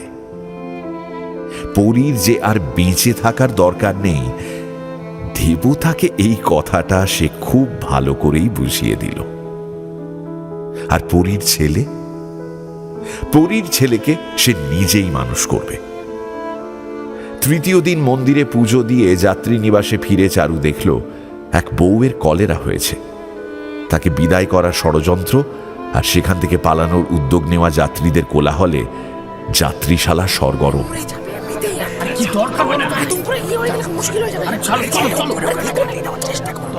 সকালে বউটার সঙ্গে চারুর পরিচয় হয়েছিল। স্বামীর অম্বলের অসুখের জন্য ছেলে মানুষ দেওরকে সঙ্গে নিয়েই মরিয়া হয়ে সে ধর্ণা দিতে এসেছে। বউটার নাম কনক, বয়স অল্প, থুপথুপ করে পা ফেলে। ওর চলার ভঙ্গি অনেকটা পরীর মতো। দেওর শিশুকে দুধ খেতে দেবে বলে সকালে চারুর কাছে একটা পাথরের বাটি ধার করতে এসেছিল। ঘনিষ্ঠতা হতে মিনিট 10 লাগলো বই কি। তা মাসিমা, কদিন থাকবেন আপনি? আজ নিয়ে হলো 3 দিন, আরও 5-6 দিন থাকার ইচ্ছে আছে। এখন বাবা যা করেন। পরের কাছে পাগল ছেলে ফেলে এসেছি মা, থাকতে কি মন চায়। কিন্তু দেখি কটা দিন ছেলেটাকে কেমন যত্ন আত্তি করে। আমি চোখ বুঝলে তো ওদের কাছেই থাকতে হবে। বসো বাচ্চা এখানে, ও পা গুটিয়ে বসো না। ও বিছানা একটু নোংরা হয়তো হবে, তা হোক। তুমি বুঝি ভাবছো ছেলেকে ওরা কিভাবে রাখছে ফিরে গিয়ে, তা আমি কি করে জানবো? না না, এতকাল একটা জমিদারি চালিয়ে এলাম, আমার কি ওসব ভুল হয় বাচ্চা? সে ব্যবস্থা করেই এসেছি।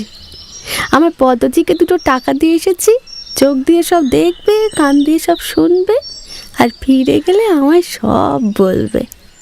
এখানে এসে চারু কথা বলে যেন বেঁচেছে। বাড়িতে থাকলে ভাষার একটু সংযম দরকার হয়। কে জানে কে গ্রাম্য মনে করবে, বুড়ি মনে করবে, কিন্তু যে যার হৃদয় চর্চা নিয়ে থাকে। কনক বলেছিল, ও আপনি তাহলে কদিন আছেন? আমার দেওরকে একটু দেখবেন মাসিমা। বাবার দয়া হতে 2 দিন লাগে কি 3 দিন লাগে তা তো কোনো ঠিক নেই। একা কি করে থাকবে এখানে ভেবে বড় ভাবনা হচ্ছিল। আপনি যখন রইলেন তখন অবশ্যই আর এই মাসিমাকে প্রণাম কর। প্রণাম মাসিমা। থাক থাক থাক থাক থাক বাবা, থাক, হয়েছে হয়েছে হয়েছে। কাল কনক ধর্ণা দেবে স্থির হয়েছিল, এখন আজ তাদের এই বিপদ।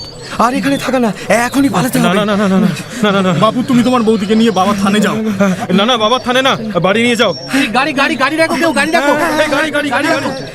ছেলে মানুষ শিশু একেবারে দিশেহারা হয়ে গেছে। যে যা বলছে তাই করতে গিয়ে সে কিছুই করতে পারছে না। এদিকে যাত্রী নিবাসের কর্তা একটা গাড়ি ডেকে এনে ক্রমাগত বলছে, আরে যাও না হে ছোকরা, হাসপাতালে নিয়ে যাও না, সবাইকে মারবে নাকি? হ্যাঁ আচ্ছা বিয়াক্কেলে তো তুমি কি কি জানাজানি হবার আগে আমাকে একবার বলতে নেই? দেখুন আপনারা কেউ যাবেন না, কোনো ভয় নেই, আমি বলছি তো কোনো ভয় নেই। রুগী হাসপাতালে পাঠিয়ে এক্ষুনি প্রত্যেক ঘরের চৌকাঠ থেকে চাল পর্যন্ত ডিসইনফেক্ট করে দিচ্ছি। আপনাদের যদি কিছু হয় তো আমায় বলবেন। আরে কি করতে আর তোমায় বলে কি হবে বাবু? যাত্রী নিবাসের কর্তা চোখ লাল করে একবার প্রশ্নকর্তার দিকে তাকাচ্ছে, কিন্তু কোনো জবাব দেবার লক্ষণ দেখাচ্ছে না। চারু তার সঙ্গের চাকরকে গাড়ি আনতে পাঠিয়ে দিল। শিশু এতক্ষণ তাকে দেখতে পায়নি, এবার তার দিকে চোখ পড়ায় সে যেন অকুলে কুল পেল। মাসিমা দেখুন না, এটা জোর করে হাসপাতালে পাঠিয়ে দিচ্ছে, আপনি একটু বলে দিন না। তা যাও না বাছা, হাসপাতালে নিয়ে যাও, এখানে কি চিকিৎসা হয়? এখনো একজন ডাক্তার ডাকুনি, করেছো কি? হ্যাঁ ডাক্তার আনতে পাঠাও বাছা, আগে ডাক্তার আনতে পাঠাও, তারপর অন্য কথা। চারু কথা শেষ করে নিজের ঘরে ঢুকে দরজা বন্ধ করে দিল। বের হলো গাড়ি নিয়ে চাকর ফিরে আসার পর। শিশুকে ইশারায় কাছে ডেকে বলল, আমার পাথরের বাটিটা? বাটিটা বৌদি নোংরা করে ফেলেছে মাসিমা। কেন নোংরা করেছে? পরের জিনিস নিলে সাবধানে রাখতে হয় বাপু। আচ্ছা যা করেছো বেশ করেছো, এবার বাটিটা এনে দাও। একটু দাঁড়ান, ধুয়ে দিচ্ছি। দাঁড়াবার আমার সময় নেই বাছা, তোমার বাটি ধোবার জন্য কি আমি গাড়ি ফেল করবো? যেমন আছে তেমনই এনে দাও। শিশু আর কোনো কথা না বলে বাটি এনে দিল। চারু তার একখানা পরনের কাপড় মাটিতে বিছিয়ে বলল, এতে দাও। অনেক পরত কাপড়ে বাটিটা সন্তর্পণে জড়িয়ে পুঁটলি করে চারু সেটা আলগোছে তুলে নিল।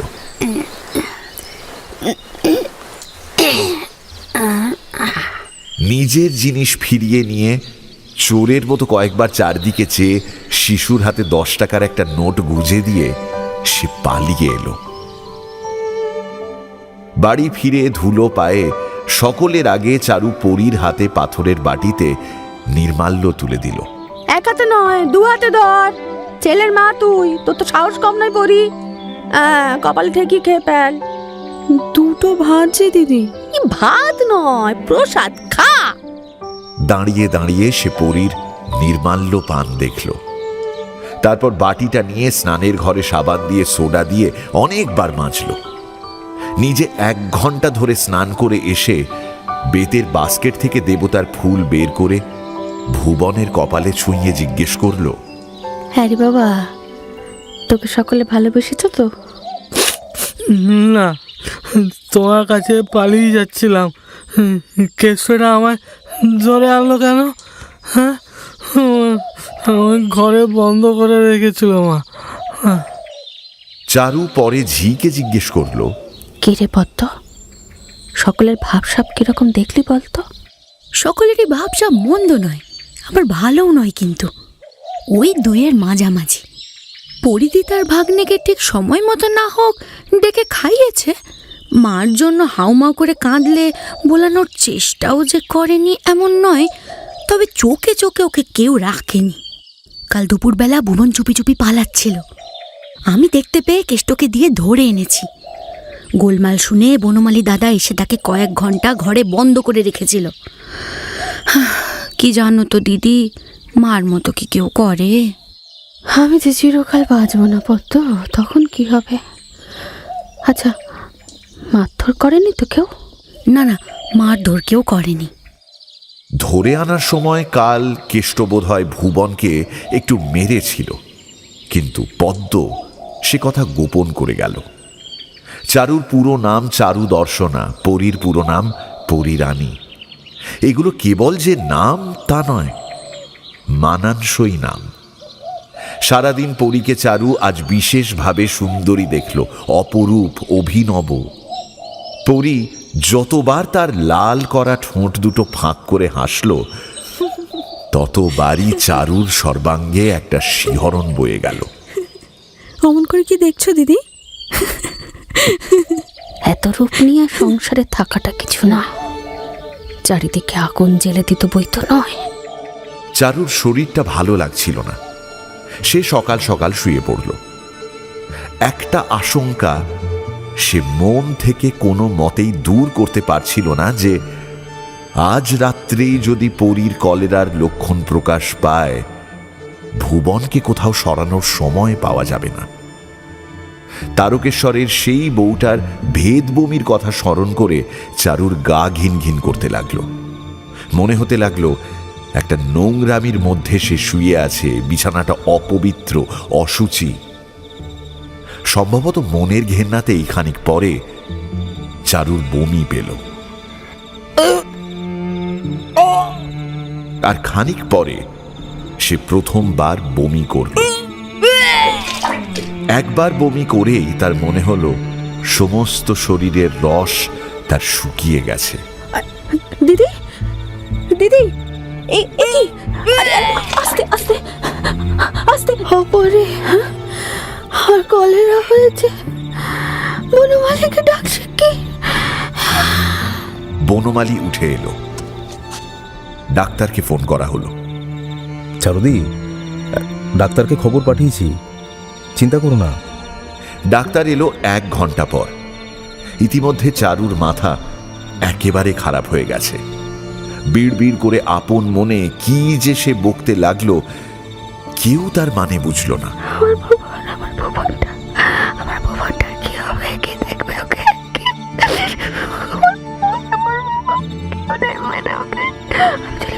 মানে বুঝুক আর না বুঝুক, বনমালী বার কতক তাকে শুনিয়ে দিল। চারুদি, চারুদি, ভুবনের জন্য কোনো ভয় নেই, ভয় নেই, ভুবনের ভার আমি নেব। তুমি শুনতে পারছো চারুদি? আমি আমি আমি নেব, ভুবনের ভার আমি নেব। চারুদি, তুমি চিন্তা করো না। চারুদি। পরীর মনে হলো তারও কিছু বলা দরকার।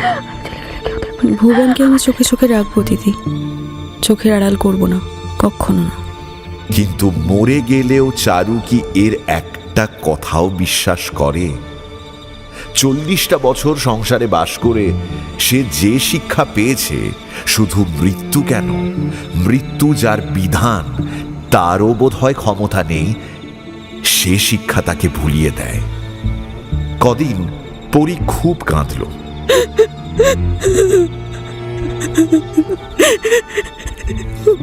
দিদি আমায় বড় ভালোবাসতো, আরে কি হয়ে গেল? সুস্থ মানুষটা গেছিল।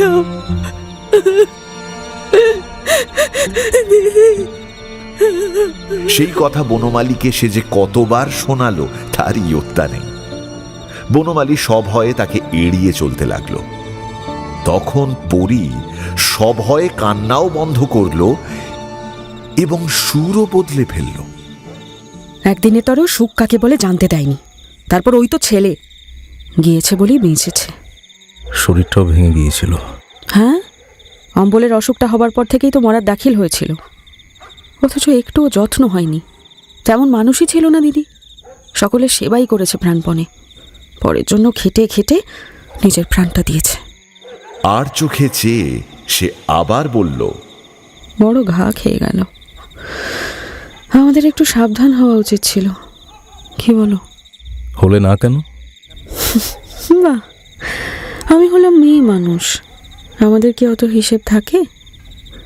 তুমি ঘরে এলে আমার যাকে বলে বিশ্বব্রহ্মাণ্ড ভুল হয়ে যায়, সাবধানে থাকবো। তাই নাকি?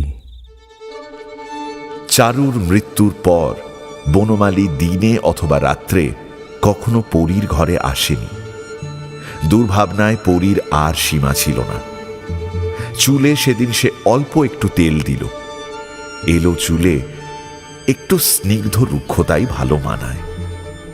আয়নার সামনে দাঁড়িয়ে অনেকক্ষণ ভাবার পর বাটিতে পাতলা করে আলতা গুলে গালে লাগিয়ে সিল্কের রুমাল দিয়ে মুছে নিল। ছোট একটা পান সেজে মুখে নিয়ে একটু চিবিয়ে ফেলে দিল। তারপর বনমালীর বেড়াতে যাওয়ার সময় সামনে পড়ে একটু হাসল। তুমি শোনো, কাছে সরে এসো, কানে কানে বলি। একটা ফিডিং বোতল এনো, আমি মরুভূমি হয়ে গেছি, আনবে তো? আনবো। পদ্মর কাছে খোকা ভারী কাঁদছে পড়ি। পদ্ম ইচ্ছে করে ওকে কাঁদায়। পদ্মর কাছে না দিলেই হয়। আমাকে সেজে গুজে ফিটফাট থাকতে না বললেই হয়। বনমালী তার গালে একটা টোকা দিল। না সাজলেই তোকে ভালো দেখায় পড়ি। বনমালী চলে গেলে পরী ছুটে গিয়ে পদ্মঝির কাছ থেকে খোকাকে ছিনিয়ে নিল। তোকে না 500 বার বলেছি বাবুর ধারে কাছেও খোকাকে নিয়ে যাবি না। বাবু নিজে ডাকলে গো, বললে খোকাকে আনতো পদ্ম। আমি তো ভয়ে মরি দিদিমণি। মরণ? তোর ভয় আবার কিসে রে? তা যাই বলো, বাবুকে কিন্তু আমি বড্ড ডরাই বাবু। দেখলে বুকের ভেতর কেমন যেন একটা ঢিপ ঢিপ করতে থাকে দিদিমণি। এই এত দূর থেকে বাবুকে আমি গড় করি। আচ্ছা আচ্ছা, বেশ করিস। তারপর কি হলো বল? ভয়ে ভয়ে খোকাকে তো নিয়ে গেলাম। বাবু কোলে নিলে, আদর করলে, চুমু পর্যন্ত খেলে। তারপর বললে, বেশ ছেলেটা না রে পদ্ম? লজ্জায় মরি গো দিদিমণি। বনমালী ফিরে এলে পরী বলল, আচ্ছা, পরের ছেলেকে তুমি এত ভালোবাসলে কি করে বলো তো? তোমার হিংসা হয় না? না না, দুদিনের জন্য তো এসেছে, ওকে আবার হিংসে করবো কি? বরং তোর ছেলে বলেই ভালোবাসি। পরীর মুখ শুকিয়ে গেল। এ কি পরিণাম! সংক্ষিপ্ত ও সাংঘাতিক। আরশি কি প্রত্যহ মিথ্যে বলেছে? বনমালীর সেই উগ্র আবেগময় ভালোবাসা এর মধ্যে উবে গেল কি করে? আজন্ম দেখে এসেও আরশিতে নিজেকে তার প্রত্যহ নতুন মনে হয়। নিজের রূপ ও যৌবনের এক একটা অভিনব ভঙ্গিমা আজও সে প্রত্যহ আবিষ্কার করে। আর বনমালীর কাছে এর মধ্যেই পুরনো হয়ে গেল। মাথায় না তুলে বনমালী তাকে কোথায় নামিয়ে দিতে চায়? পরীর বুক দুরু দুরু করতে লাগলো। তার পাপের সমান অংশীদার তখনও চোখের আড়ালে চলে যায়নি। তাকিয়ে দেখে পরীর মনে হলো পদ্মঝি খুব মিথ্যে বলেনি। বনমালীকে সেও কম ভয় করে না। অবস্থাকে অতিক্রম করে যাওয়া বনমালীর চিরদিনের স্বভাব। জীবনের কোনো স্তরই একটা সংক্ষিপ্ত সময়ের জন্য ছাড়া তাকে নিজস্ব করে রাখতে পারেনি। জীবনের বৈচিত্র্যগুলো বনমালী দ্রুত গতিতে সমগ্রভাবে আয়ত্ত করে নেয়। তার উপভোগ যেমন প্রখর তেমনি অধীর। স্থূল হোক সূক্ষ্ম হোক, জীবনের রসবস্তুকে সে তাড়াতাড়ি জীর্ণ করে শ্রান্ত হয়ে পড়ে। তাকে জব্দ করেছিল চারু। চারু তার প্রথম বয়সের নেশা অদম্য, অবুঝ, বহুকাল স্থায়ী। যে বয়সে নারী দেহের সুলভতা সম্বন্ধে প্রথম জ্ঞান জন্মায়, নারী মনের দুর্লভতায় প্রথম হতাশা জাগে, চারুকে বনমালী সেই বয়সে দেহ মন দিয়ে চেয়েছিল। চারু রীতিমতো তাকে নিয়ে খেলা করত। ওষুধের ডোজের মতো আশা দিয়ে তার প্রেমকে বাঁচিয়ে রাখত এবং প্রাণপণে এই খেলার উন্মাদনা উপভোগ করত। বনমালীর এক গ্রাসে পেট ভরানোর প্রবৃত্তি ক্ষুধাতুর বন্য জন্তুর মতো চারুর দুর্ভেদ্য সাবধানতার পরিধিতে পাক খেয়ে মরত দিনের পর দিন, মাসের পর মাস। পরীর রূপ আছে, কিন্তু চারুর মতো প্রতিভা নেই। বনমালীর পাক খাওয়া মনকে সে একাভিমুখী করে রাখতে পারল না। তার নদীতে হাঁটু ডুবিয়ে বনমালী পার হয়ে গেল, সে তাকে ভাসিয়ে নিয়ে যেতে পারল না। পরী তার ঘরে সযত্নে শয্যা রচনা করে রাখে, বালিশের নিচে জুঁই আর বেল ফুল রেখে দেয়। কিন্তু যার জন্য ফুলগুলো হাঁপিয়ে হাঁপিয়ে চাপা গন্ধ বিলোয়, সে আর আসে না। সোজাসুজি নিমন্ত্রণ করার সাহস পরীর নেই। জানালায় বসে সে শুধু কাঁদে।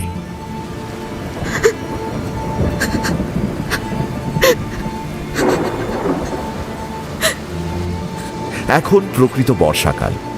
প্রতি রাত্রেই প্রায় বাদল নামে।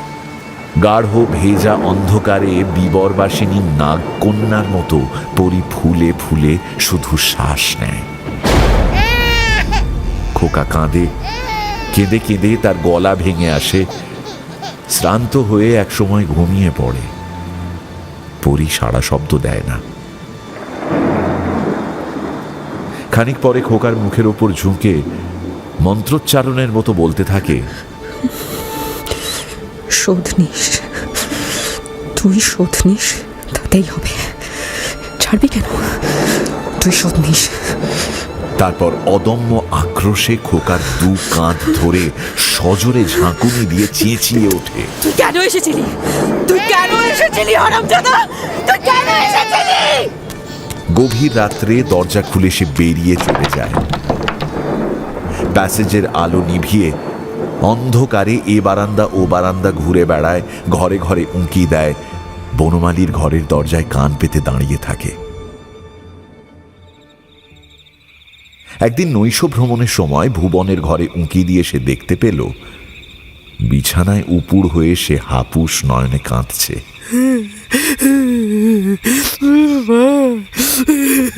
দাঁড়িয়ে দাঁড়িয়ে দৃশ্যটা সে খানিকক্ষণ উপভোগ করল। সে চিরদিনই দুঃখী। অন্যের দুঃখ দেখলে সে আনন্দ পায়। তারপর পা টিপে টিপে গিয়ে বনমালীকে সে ডেকে তুলল। ওঠো ওঠো, ভুবন কিরকম করছে দেখবে চলো। কে? কি ভুবন? কি কিরকম করছে? কাঁদছে আর ছটফট করছে। অন্ধকারে পরী বনমালীর গা ঘেঁষে এলো। প্যাসেজের আলো কে নিভিয়েছে? আমি। বনমালী সুইচ টিপে আলো জ্বালল। দেখো তো কি করলে, নিভে দাও। বনমালী তার আলো নেভানোর প্রয়োজনটা ঘুরেও দেখল না। ঘরে যাও বলে ভুবনের ঘরের দিকে সে এগিয়ে গেল। রোষে ক্ষোভে আত্মহারা পরী আলোকে লজ্জা দিয়ে আলোর নিচেই দাঁড়িয়ে রইল। বনমালীর পাশের ঘরখানা হেমলতার। তিনি দিনের বেলায় বিছানায় শুয়ে থাকেন বলে রাত্রে বিছানায় শুয়ে আর ঘুমন না, ঝিমন। বারান্দায় কথা শুনে তিনি বের হয়ে এলেন। কে রে? পরি নাকি? বনমালীর ঘরের সামনে দাঁড়িয়ে তুই কি করছিস পরি?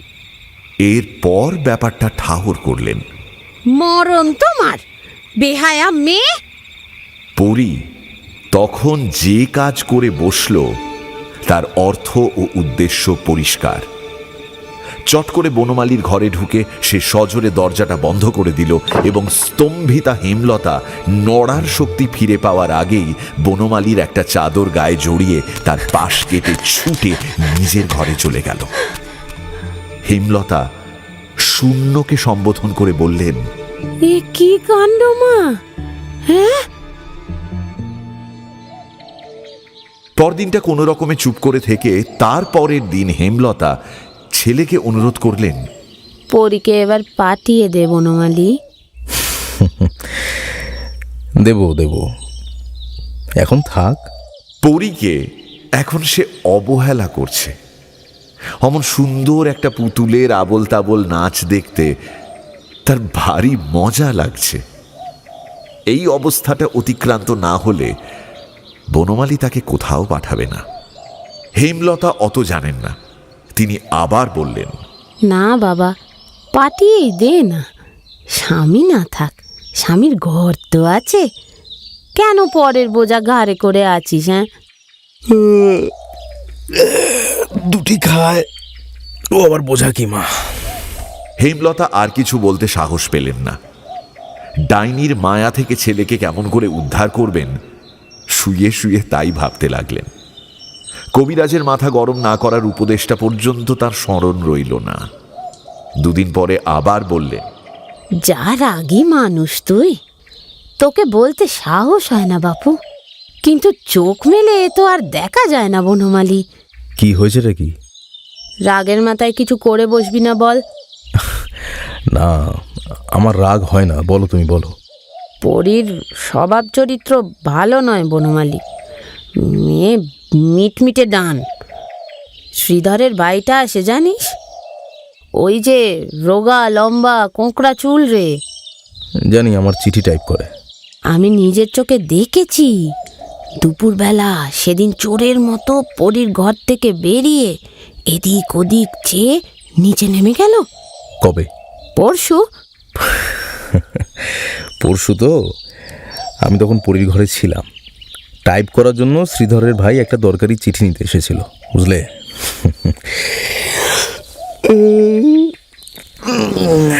মানুষকে অত সন্দেহ করো না মা, পরী সেরকম নয়। পরী, আমি বলছি বিশ্বাস করছিস না? হেমলতার মাথা ঘুরতে লাগলো। তার মিথ্যের পাশে ছেলের মিথ্যে এসে দাঁড়ানো মাত্র মুখোশ গেল খুলে, গোপন সত্য প্রকাশ হয়ে গেল। লজ্জার আর কোনো সীমা রইল না। বনমালী চলে গেলে তিনি ভাবলেন, বাহাদুরি করতে যাওয়ার এই শাস্তি। চুপচাপ থাকলেই হতো। 38 বছরের লাখপতি ছেলের ভালো করতে যাওয়া কি আর আমার সাজে? এদিকে বনমালীর স্বাভাবিক সংযত নির্মমতায় পরী পাগল হয়ে উঠল। কেন এরকম হলো? বনমালীর অমন উদ্দাম কামনা তুবড়ির মতো জ্বলে উঠে এমন অকস্মাৎ কেমন করে নিভে গেল কিছুই সে বোঝে না। দিন রাত আগের অবস্থা ফিরিয়ে আনার উপায় চিন্তা করে, ভাবে অভিমান করে গম্ভীর হয়ে থাকবে, যেন কিছুই হয়নি এমনভাবে হেসে খেলে দিন কাটাবে। আর কারো দিকে কি একটু ঝুঁকবে? একদিন রাত দুপুরে ঘরে গিয়ে পাগলের মতো বুকে ঝাঁপিয়ে পড়বে, নাকি পায়ে ধরে যে দোষী করে থাক তার জন্য ক্ষমা চেয়ে নেবে? এর মধ্যে শেষ কল্পনা দুটোকে সে কার্যে পরিণত করে, কিন্তু কিছুতেই কিছু হয় না। দিন দিন পরী শুকিয়ে যায়। ভুবনকে এখন বনমালী খুব ভালোবাসে, অন্তত তার ভাব দেখে তো তাই মনে হয়। কেষ্টকে সে অন্য কোনো কাজ করতে নিষেধ করে দিয়েছে, ভুবনকে সর্বদা চোখে চোখে রাখবে। খাওয়ার সময় বনমালী ভুবনকে কাছে খেতে বসায়, প্রায় তাকে সঙ্গে নিয়ে মোটর চেপে বেড়াতে যায়। অবসর সময় কাছে ডেকে তার সঙ্গে কথা বলে, তাকে নানান বিষয় শেখানোর চেষ্টা করে। তার বুদ্ধির জড়তা বিনষ্ট করবে এই তার ইচ্ছে। কাজের মতো একটা কাজ পেয়ে বনমালী ভারী সুখী। ওকে চারুদি বোকা করে রেখেছিল, আসলে বোকা নয়। আগে থাকতে তোমার হাতে পড়লে একদিনেও মানুষ হয়ে যেত। খোকাকেও তুমিই মানুষ করে দিও, যেন মানুষ করবে না তাই বলে দিচ্ছি। বনমালীর প্রতি ভুবনের আনুগত্য অদ্ভুত। হেমলতার জ্বর হয়েছে, তিনি আর বাঁচার আশা করেন না, তাই প্রাণপণে ছেলের সেবা আদায় করে নিচ্ছেন। আপিসে কাজ আছে মা, যেতে হবে। আমায় চিতায় তুলে দিয়ে যাস বাবা। মা, শিওরে বসে বসে বিরক্ত হয়ে বনমালী বিকেলে বাগানে পায়চারি করতে যায়। এদিকে ভুবন বারবার হলঘরের বড় ঘড়িটার দিকে তাকাতে থাকে। একবার সে ভয়ানক চমকে ওঠে। এইমাত্র সে দেখে গেল 5:20 হয়েছে, এর মধ্যে 2:30 বাজতে চলল কেমন করে? ঘড়ির ডায়ালটা ভালো করে দেখার চেষ্টায় ভুবনের প্রকাণ্ড দেহটা বিহ্বল প্রশ্নের ভঙ্গিতে পেছন দিকে হেলে যায়। তারপর একসময় সে তার ভুল বুঝতে পারে। ঘড়ির বড় কাঁটা আর ছোট কাঁটার মধ্যে গোলমাল করে ফেলে যেন ভারী কৌতুক করেছে এমন ভাবে সে হেসে ফেলল। মুঠো তুলে ঘড়িটাকে শাসন করে বলল, ভেঙেই ফেলে দেবো পাজি কোথাকার। ঘড়িতে 6টা বাজতে আরম্ভ করা মাত্র সে বাগানে ছুটে যায়। ও মামা, মামা 6টা বেজে গেছে, মামা 6টা বেজে গেছে। তার কথা শেষ হওয়ার আগে না পরে হলঘরের ঘড়িটা যে নীরব হয় তা ঠিক বোঝা যায় না। বনমালীর এক প্রকার অভূতপূর্ব অনুভূতি হয়। 6টার সময় হেমলতাকে ওষুধ খাওয়াতে হবে, কিন্তু সময় মতো ডেকে দেবার কথা ওকে সে কিছুই বলেনি। যাকে বলেছিল সে হয়তো কার সঙ্গে গল্পে মেতেছে, কিন্তু অন্যকে দেওয়া তার সে আদেশ ভুবন ভোলেনি। কাঁটায় কাঁটায় অক্ষরে অক্ষরে আদেশ পালন করেছে। কেন করেছে? তাকে একটু খুশি করার জন্য, কোনো প্রত্যাশা করে নয়, কোনো মতলব হাসিল করার জন্য নয়। তাকে খুশি করার প্রেরণা মনের মধ্যে ছিল শুধুমাত্র এই জন্য। ভুবনকে সে যে ভালোবেসেছে সেটা তাই অকারণ নয়। ভুবনের প্রতি নিষ্কাম প্রেম ছাড়া আরও একটা গৌণ কারণ ছিল। চারুর জন্য পরী কেঁদেছে, কিন্তু তার কান্নায় বনমালী হয়েছে বিরক্ত। কিন্তু চারুর জন্য ভুবনের শোক একটিবার মাত্র দেখে বনমালীর মনে শোকের ছোঁয়া লেগেছে। আহত পশুর মতো ভুবন মাঝে মধ্যে মার জন্য ছটফট করে কাঁদে। বনমালীর শুষ্ক তৃণহীন জগতে এক পশলা বৃষ্টি হয়ে যায়। পরীর সামনেই একদিন সে ভুবনকে বলল, ভুবন শোন, একটা বাড়ি নিবি ভুবন? বাড়ি? হ্যাঁ নেব মামা, নেব। আচ্ছা আচ্ছা, তোকে আমি একটা বাড়ি লিখে দেবো, কেমন? এ বাড়ি অবশ্য নয়, শ্যামবাজারের একটা ছোট বাড়ি সম্প্রতি এক প্রকার বিনামূল্যেই বনমালীর হাতে এসেছে। সেই বাড়িটাই দান করার কথা সে ভাবছিল। কিন্তু পরী তো তার মনের খবর রাখে না। সে ভাবল ভুবনকে বনমালী এই বাড়িটাই দিয়ে দেবে। একদিন মিথ্যে করে চারুকে সে যা বলেছিল তা পালন করবে। পরীর বুকের মধ্যে জ্বালা করতে লাগলো। খোকাকে অনেকক্ষণ বুকে চেপে রেখেও সে জ্বালা তার কমল না। সারা দিন তার মেজাজ রুক্ষ হয়ে রইল। বনমালীর আশ্রিতাদের মধ্যে সকলের চেয়ে নিরীহ খেন্তির মাকে এমন অপমানই সে করল যে গৃহপালিতা কুকুরের মতো অপমানে জ্ঞানহীনা সেই মানুষটা কেঁদে ফেলল। অপদার্থ ছোট লোক, তো লজ্জা করে না?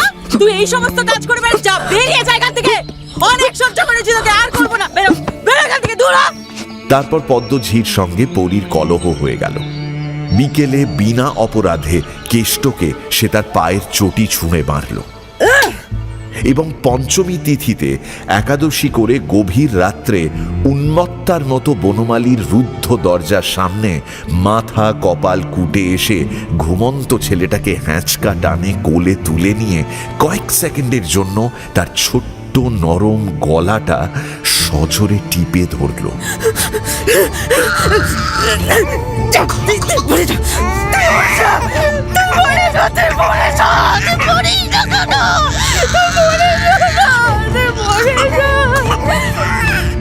গলা ছেড়ে দেবার পর কাশতে কাশতে খোকা বমি করে ফেলল। পরদিন দেখা গেল গলা তার লাল হয়ে আছে এবং কাঁদতে গিয়ে সে শব্দ বের করতে পারছে না। কি করে এমন হলো দিদিমণি? বাবুর কীর্তি রে পদ্ম। ও সেরে যাবে। আমি তো ভাবলাম পেলেক। ইঁদো বেড়ালটার হয়েছিল দেখোনি? দেখে তো আমি ঘেন্নায় মরি। গলা জুড়ে ওই ঘা পুজে রক্তে। কয়েকদিন পরে হেমলতার অসুখ হঠাৎ বেড়ে যাওয়ায় তাকে নিয়ে বনমালী বিশেষ ব্যস্ত আছে। দুপুরবেলা পরি চুপি চুপি ভুবনকে বলল, ভুবন, মার কাছে যাবি? হ্যাঁ যাবো যাবো। এক কাজ করতে হবে, জামা গায়ে চুপি চুপি খিড়কির দরজা দিয়ে বেরিয়ে গলিতে দাঁড়িয়ে থাকবি। যা, আমি যাচ্ছি, গাড়ি চাপিয়ে তোকে মার কাছে নিয়ে যাব। ভুবন তৎক্ষণাৎ জামা গায়ে দিল। মামাকে বলে যাই, মামাকে। তবে তুই গেলি, মামা তোকে যেতে দেবে ভেবেছিস? ছাই দেবে। ভুবন আর কথা বলল না, চটি পায়ে দিয়ে মার কাছে যাওয়ার জন্য প্রস্তুত হলো। কাউকে কিচ্ছু বলিস না কিন্তু, খবরদার। বলে নিয়ে যাব না। যা, রাস্তায় দাঁড়াগে। ভুবনের 1 মিনিট পরে খোকাকে কোলে নিয়ে খিড়কির দরজা দিয়ে বাড়ির পেছন দিকের গলিতে নেমে গিয়ে পরি দেখল ভুবন তার প্রতীক্ষায় চঞ্চল হয়ে আছে। হাত ধরে পরি তাকে হনহন করে টেনে নিয়ে চলল। বড় রাস্তায় গিয়ে ট্যাক্সি ধরে হাজির করল একেবারে হাওড়া স্টেশনে। দরাজ হাতে অনেকগুলো নোট কাউন্টারের ওপাশে চালান করে দিয়ে বোম্বে পর্যন্ত ফার্স্ট ক্লাসের একখানা টিকিট কিনে গাড়ি ছাড়ার অল্প আগে পরি ভুবনকে বোম্বে মেলের একটা খালি ফার্স্ট ক্লাস কামরায় তুলে দিল। যা যা বলেছি মনে আছে ভুবন? কাল সন্ধেবেলা ঠিক 6টার সময় যেখানে গাড়ি থামবে সেইখানে নেমে যাবি। আমি ঘড়ি দেখতে জানি মাসি। পকেট থেকে 10 টাকা দামের ঘড়িটা বের করে দেখিয়ে বলল, দেখো মামা দিয়েছে। এটা কটা বেজেছে জানো? দাঁড়াও, 3টে বেজেছে। শোন, ঘড়ি দেখে কাল ঠিক 6টার সময় নেমে যাবি। গাড়ি না থামলেও লাফিয়ে নেমে যাবি। মার কাছে যাচ্ছিস কি না দেখিস, তোর কিচ্ছু হবে না। আচ্ছা আচ্ছা মাসি, আচ্ছা। রেলের লোক টিকিট দেখতে চাইলে দেখাবি। খিদে পেলে খাবার কিনে খাবি। টাকা ঠিক করে রেখেছিস তো? হ্যাঁ, ওই যে ওটা কিন্তু 5 টাকার নোট, জানিস তো? হ্যাঁ। ভাঙিয়ে কাল খাবার কিনিস। মাসি, মা স্টেশনে আসবে? আসবে। ভুবনের মুখ হাসিতে ভরে গেল। খোকাকে একবার দাও না মাসি, একটা চুমু খাই। একটা।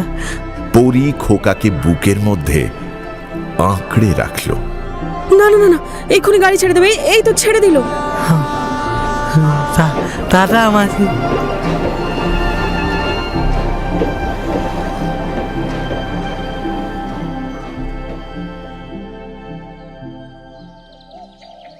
গলির মুখে ট্যাক্সি ছেড়ে দিয়ে খিড়কির দরজা দিয়েই পরি বাড়ি ঢুকল। তাকে অভ্যর্থনা করল বনমালী স্বয়ং। ভুবনকে কোথায় রেখে এলি পরি? ভুবনের আমি কি জানি, বাড়িতে নেই। কেষ্ট, এদিকে আয়। কেষ্ট ভয়ে ভয়ে এসে দাঁড়ালো। বাবু, তোকে ছাড়িয়ে দিলাম কেষ্ট। মাইনে যা জমেছে পাবি না। পালা, দাঁড়িয়ে থাকলে পুলিশে দেব। কেন বাবু?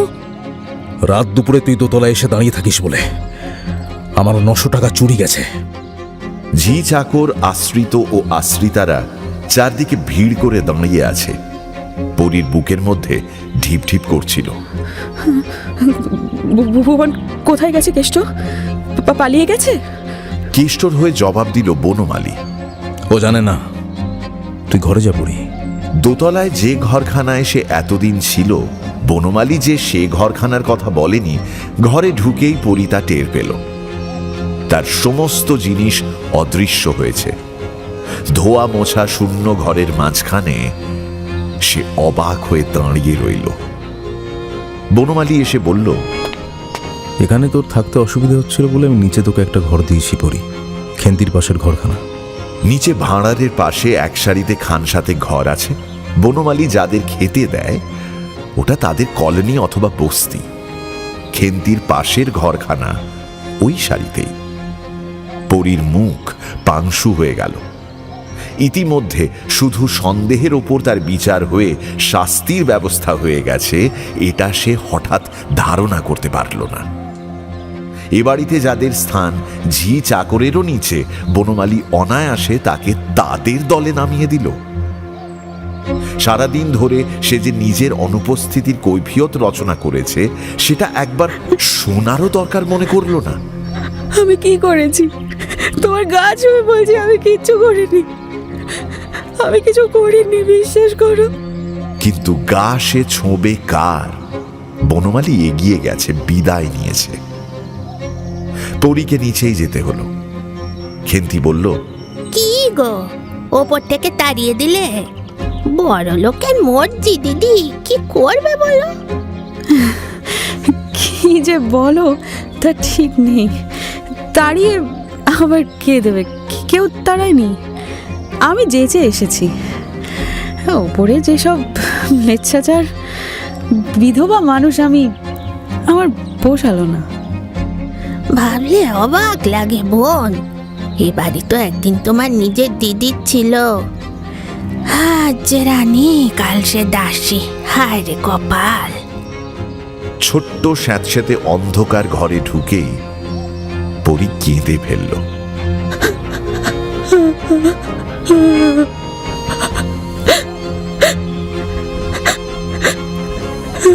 খেন্তি পেছন পেছনে এসে বলল, কাঁদছো কেন? শুয়ে যাবে, শুয়ে যাবে বাবা, আসো আসো। সে পরীর বিছানাতে বসল। শোনো বলি, কলকাতার সে বাড়িতে আমি যখন কপালপুরি এলাম, তুমি যাও।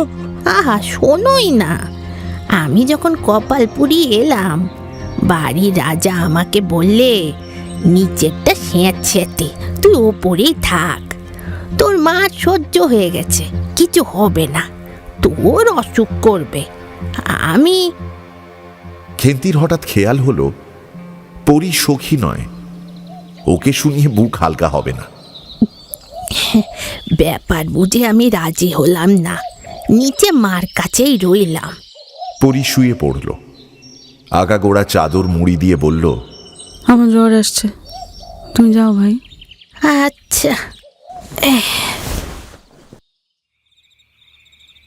একদিন হেমলতা জিজ্ঞেস করলেন, হ্যাঁ রে, ভুবনের কোনো খোঁজ করলি না তো? ও আপদ গেছে, যাক, তোমাকে ভাবতে হবে না। ঠিক সেই সময় মাথার উপর দিয়ে একটা এরোপ্লেন উড়ে যাচ্ছিল। দেখতে দেখতে সেটা সুন্দরবনের ওপর পৌঁছে গেল। মানুষের সঙ্গ ত্যাগ করে বনের পশুরা যেখানে আশ্রয় নিয়েছে সেখানে।